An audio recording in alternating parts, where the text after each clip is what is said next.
Yo, what's up? My name is Ryan, but a lot more people know me as Shookya, and this is the perfect release guide for jump shots, where we are going to be addressing how the shooting mechanic works in this game, along with how to use the shot feedback system to make every jump shot you take put points on the board.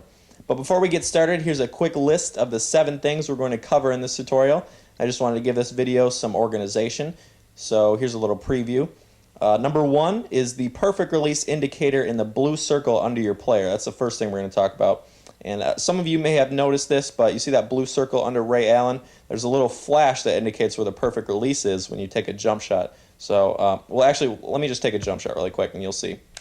So you see that? That's where that's at. Number 2 is reasons why you shouldn't go for the perfect release. Sometimes you get screwed over, but like I said, we're going to talk about that later on. Number 3 is paying attention to body movement, especially the legs, when shooting a jump shot. Number 4 is using hot zones and the shot feedback clues to make you a more consistent shooter. Number 5 is learning how to step into shots, especially when shooting threes. Number 6 is pump faking and escape dribbling to find an open shot. And number 7, the most important one, we're going to talk about dribble pull-ups and fadeaways. And those are things, the last one I saved for last, those you need to know. You need to have those in your arsenal if you're going to be good at 2K13. When you play people that have good defenses, you need to find a way to create a shot for yourself, and sometimes the best way to do that is a dribble pull-up or a fadeaway, so make sure you stick around for that. Another thing I should mention, you should go and take a look at my perfect release guide for free throws, where I teach you how to shoot 90% or better from the free throw line with any team and any player, and that's for online games. It's a great place to start when learning about finding perfect releases, because free throw is really the simplest, the most basic form of a jump shot. I ended up going 92 for 100 from the free throw line with 5 different players, 100 shots total, I should say, and the accumulated free throw rating for those 5 players was like 76.4. So 92 for 100 is definitely proof that those tips will help you out. If you don't take a look at it, I'm telling you, you're going to be missing out. So click anywhere on the screen right now, and the annotation will take you over there. All you're going to want to do is watch the first couple of minutes with Shane Battier, and it'll really start to dawn on you the tips and the tricks that I try to show you from the free throw line. So I'll give you a quick second to click your way over there to that video right now, and then you can hop on back. So do do do do do do do. Okay, so for those of you stubborn assholes that are still here and you still haven't watched the free throw tutorial, fine, be that way. But it's going to be like teaching you multiplication when you don't even know addition yet. But anyway, let's get started. Okay, so the first thing I should mention is that practice mode isn't anything like playing in a game. As you can see, the stamina never goes down. If any of you have tried to go into freestyle and practice your jump shot, you know that the jump shots feel really weird. So if just for the sake of this tutorial, I'm in here. But if you're going to practice these tips, you should probably do it in the scrimmage or even in online games, just because you really can't get the feel for it. It's really awkward. It's always been a problem with 2K. But anyway, the second thing I should mention is that I know I told you guys to shoot with the left trigger and the right stick, and the need-to-know moves for the NBA 2K13 demo. But after about a week, I just gave up on it and switched to the X button. It just makes everything a lot less complicated. But anyway, let's get on to the first thing, and I can stop talking for 6 minutes at a time. And we'll talk about the perfect release and the blue circle flash underneath the player. Okay, so here we go. The first thing I should mention is that although I did make a list of the topics I'm going to cover, some of them are related to each other, so we're going to cover the 7 groups, or the 7 topics in groups. So let's start with the flash. When it comes to the perfect release flash, to be honest, you kind of want to completely ignore it. When stamina comes into play, the flash gets really screwed up. And besides, I found a method that works much better anyway. When it comes to good shooters, it's all about the form of the body. And I'm kind of going back to something that I said in the free throw commentary. What I mean is, when you take a jump shot, does it look fluid? Like, is there any awkward pause in it? Or is it just one simple motion? what I found is that sometimes I'll get a red or yellow release, but the shot will look good and it will still go in. I found that if I try to make the shot look pretty, I have a much better shooting percentage in that game. So don't worry about the flash all that much, and just try to get green releases where the shot just looks like it's one simple motion. You're supposed to let go of the right stick or the X button when you get to the top of the shot. It seems kind of vague saying that, but you want to make sure the shooter's arm cocks all the way back and they reach the top of their jump. It's really all about the body motion, and a lot of good shooters in this game have subtle clues where you can find the excellent release at. And the biggest clue that you'll find is their legs. If you pay attention to players like Chris Bosh or Kobe Bryant or even Ray Allen here, I'll show you in a second, you'll really start to get an understanding of where the excellent releases are by looking at clues, and legs is a big one. But if you're still not getting it, the next section will help you out. But let's take a couple shots with Ray Allen, and I'll try to show you what one simple motion looks like with the body, not paying attention too much to the flash. The release with Ray Allen is really quick in practice mode here. It does kind of actually line up with the flash kind of well, but it's not going to do that in the game at all. There's a nice one. Kind of missed the ball there.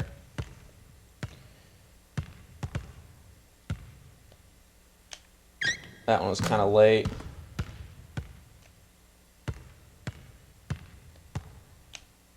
That one was kind of late as well. It's got to be a little bit quicker than that. That was a good one.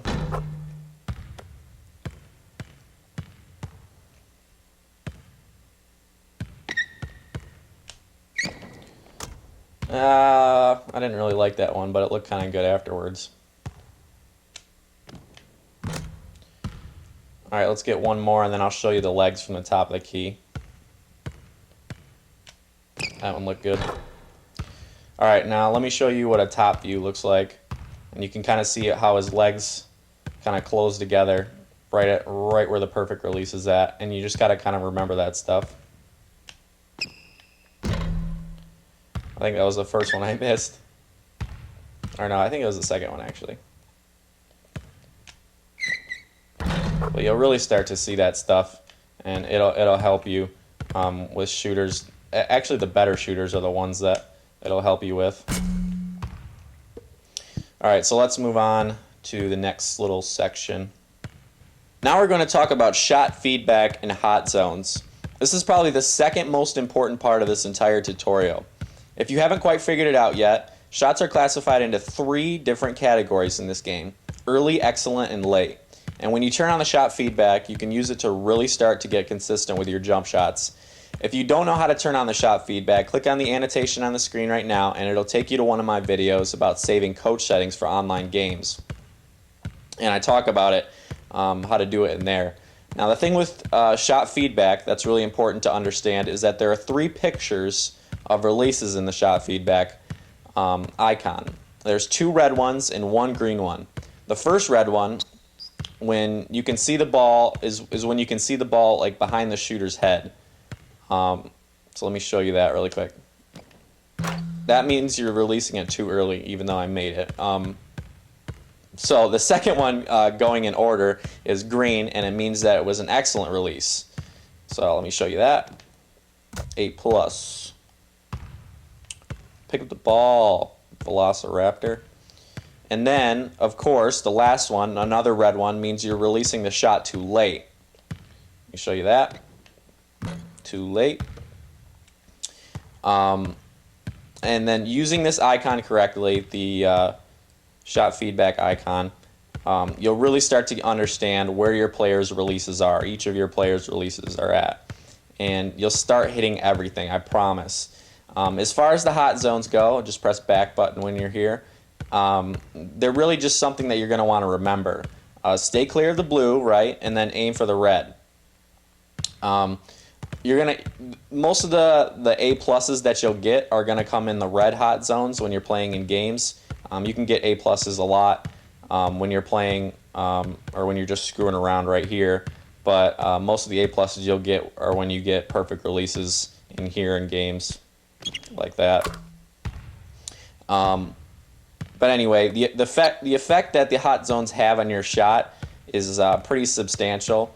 So start trying to take mental notes of where the hot and cold zones are for each players that you like to shoot with anyway, the most. You'll start to really see evidence of the hot zones and how they affect your shots when you play online and you get a bad letter grade even though you took a good shot. It most likely was a cold zone that you took that shot in. You can still make it, but it's just a little bit harder. So let's move on to the next little zone.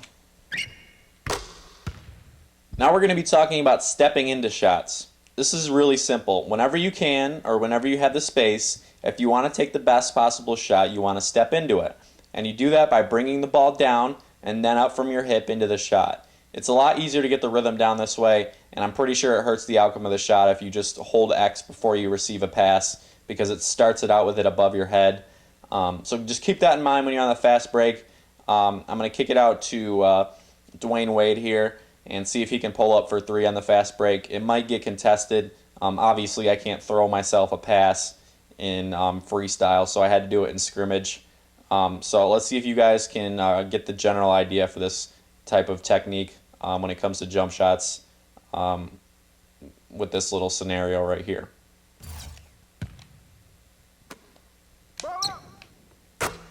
So you see how I kind of like let him catch it for a second and then I went up.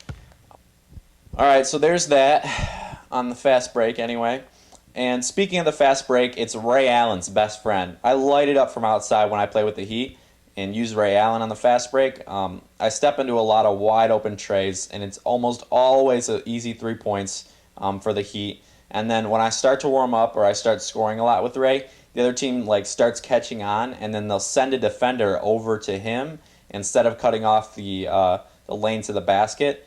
So you can either pass to the cutter on the fast break for a wide open basket, or you can pump fake the guy who's rushing you and escape dribble to the left or to the right by using the B button and get a wide open shot for yourself like that. Personally, I try to stay away from the B button and I just slide over just with using the left stick. But try the B button out and see how you like it. But if you learn how to master the pump fake, you can definitely learn how to make a living from outside the arc. So I'm kind of on a fast break here. See if I can get someone with a pump fake and slide over and hit a 3. If not, we'll move on to the next section anyway. But I just kind of want to get you guys a little example here. No, I don't want to quit. What am I doing? Someone come over here.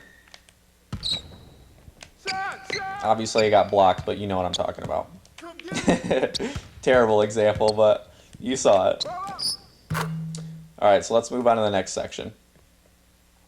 And last but most certainly not least, we're going to address the dribble pull-ups and the fadeaways with an old friend of mine, Kobe Bryant, right here. These kind of shots are a lot different from what they were in 2K12, if you guys have any experience with them yet. But they still are just as effective. You just need to know how to shoot them. Here, it's still all about the body motion and the fluidity of the shot, but you really have to be disciplined with these kind of shots because it takes such a long time holding down X to get to the excellent release. The reason that is because the whole time he is running and jumping up at an angle, you're holding down the X button to do that. And then the whole release and the fade is also part of holding down the X, so it takes a really long time to pull off a shot like this. This is something that you guys definitely need to practice and get down. Fading left, right, fading back. Try it, and with all the good shooters that you have on your team so you can get it down, and just make sure you're using the shot feedback icon to dial it in.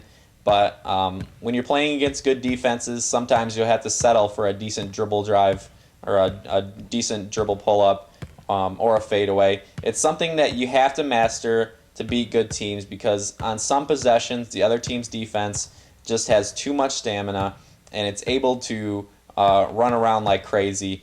And then that just this kind of move just creates enough room to get off a decent shot so you don't get a turnover, so they don't get on the fast break. Just make sure you're doing it with the right players, which are the superstars, and you'll find yourself scoring a lot more than usual, especially on plays that you might be missing normally, or shots you might be missing.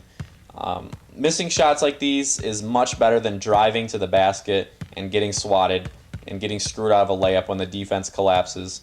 So add this to your arsenal as soon as possible. So let's take a couple shots, and you can kind of get the idea of what it looks like.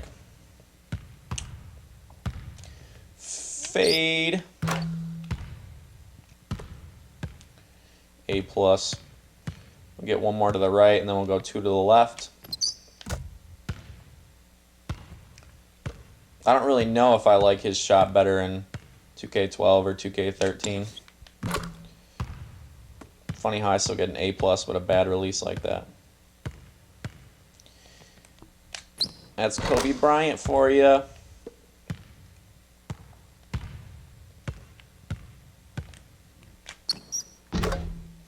Alright, so there's another fadeaway. Let me do one more fadeaway. And I'll do like a post one too, just so you can kind of see. It just takes a really long time. The releases just take a long time. You just gotta use that shot feedback and you'll get the hang of it. I'm telling you. But this is something you definitely gotta use. So let's do a little post move right here. Let's actually make it though. So as you can see, we let it go too early, so we use that and then we'll hold it a little bit longer. There we go. So that's just how you use it to dial it in. Just make sure you're looking at the body language, and you'll start really being able to hit these shots on a regular basis. Okay, so that pretty much wraps it up for me, I think. Next time, we've got the defense tutorial that a lot of you guys have been asking for, so subscribe if you haven't yet. Hit the like button, the favorite, share, all that good stuff. If this helped you at all. You guys have been pretty chill about that, so I'm not too worried about it. I hope you guys are ready for the 2012-2013 NBA season. It's just around the corner. Who are you guys thinking is going to make it to the finals? I'm pretty sure it'll be the Lakers and the Heat. Jumping on that bandwagon. And I think Kobe might finally get his 6th ring this year. I'm hoping. I'm kind of a Kobe fan. I have a lot of respect for him. I like his game. I'm not like a diehard like that though, but I love basketball, and Kobe is one of my favorite players. But anyway, maybe OKC will get the ball to Durant a little bit more this year, and maybe they'll have a finals rematch with the Heat. But that's pretty much all I got. Thanks for watching, guys. I'll see you next time. You're still the same.